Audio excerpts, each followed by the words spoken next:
মুসলমানের ছেলেরা এ নবীর উম্মত উম্মতিরা খুব খেয়াল করে শুনুন আল্লাহ নবী দিন ও দুনিয়ার বাদশা হাবিবুল্লাহকে নবী জনাবে মুহাম্মদুর রাসূলুল্লাহকে সাল্লাল্লাহু আলাইহি ওয়াসাল্লাম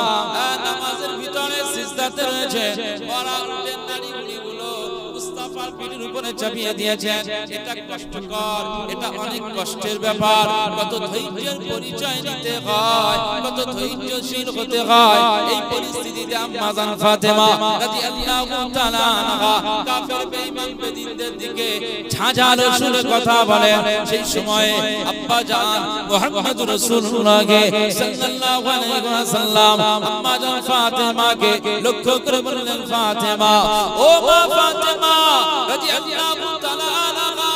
আমি নবীজি তোমার আব্বা জান জানিয়ে দিলাম না না না না সারা জীবন আমার বিপক্ষে ওনারা আছেন ওনারা গালি দেবে ওনারা কষ্ট দেবে ওনারা পাথর ছুঁড়বে ওনারা আমাকে নিন্দা জানাবে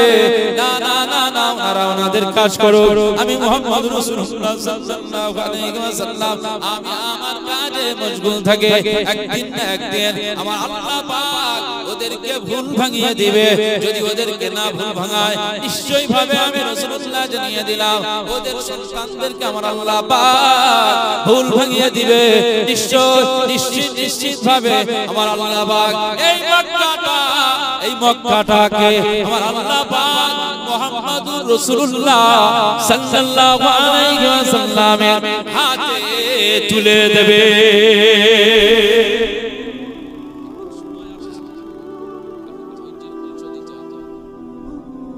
দোয়া করা যাবে না নেতৃত্ব দিচ্ছি ওদের ইচ্ছে আমি আল্লাহ পাকের কাছে ফয়সালা করছি নিশ্চয়ই একদিন আমার আল্লাহ আমাকে এই কাজ তুলে দিবে এই পরিবারটা আল্লাহর নবীর হাতে আল্লাহ তুলে দিয়েছিল শব্দ কষ্ট নিয়ে জয় জয় একটি মসজিদে নামাজ আদা করেছিল বাইতুল্লাহ শরীফ থেকে এই দিকটা থেকে জান্নাতুল মুআল্লা আছে এই জান্নাতুল মুআল্লার নিকটে একটা মসজিদ আছে মসজিদের জিন মসজিদের জিন বলতে এই জায়গায় পাক সাল্লাল্লাহু আলাইহি ওয়াসাল্লামের হাতে ওই জায়গায় বেশ কয়েকটা জিন সম্প্রদায়ের কয়েকটা জিন তারা এসে আমার কি বলছেন কারা করতেছে এখানে এখানেও খেলতেছে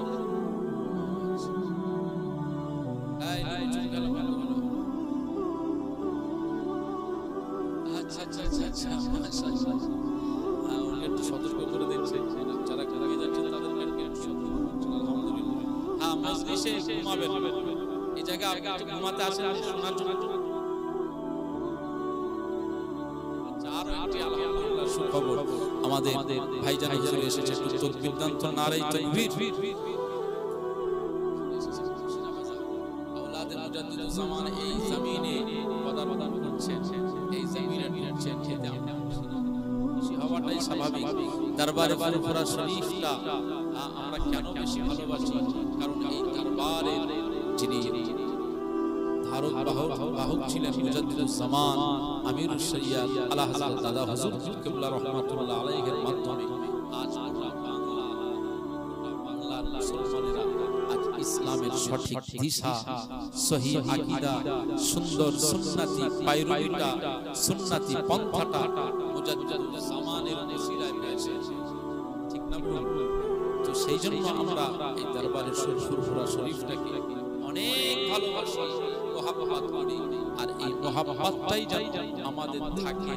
মরণ পর্যন্ত আমাদের জেনারেশনরাও যেন এই আহলে সুন্নাত ওয়াল জামাতের আকীদা ধরে নিয়ে চলতে পারে কারণ বিভিন্ন দল মত এখন সমাজে বাহিরে হচ্ছে বুঝতে পারছেন যে সমস্ত দল মত থেকে আল্লাহ আমাদেরকে হেফাজত করে আসল খাঁটি দলে যেন আমরা থাকতে পারি আল্লাহ তৌফিক দেন তো সেই মুজাদ্দিদুল জামানের ঘরের আওলাদ আসছেন আমাদের খুশি হওয়া জরুরি তাই একটু খুশির তাকবীর দেন নারে তাকবীর জোরে হয় না নারে তাকবীর সিলসিলায়ে ফুরফুরা শরীফ সিলসিলায়ে মুজাদ্দিদুল জামান औलादे मुजाद्दिदुज़्ज़मान भाईजान हुजूर क़िबला भाईजान हुजूर क़िबला नारे तकबीर नारे तकबीर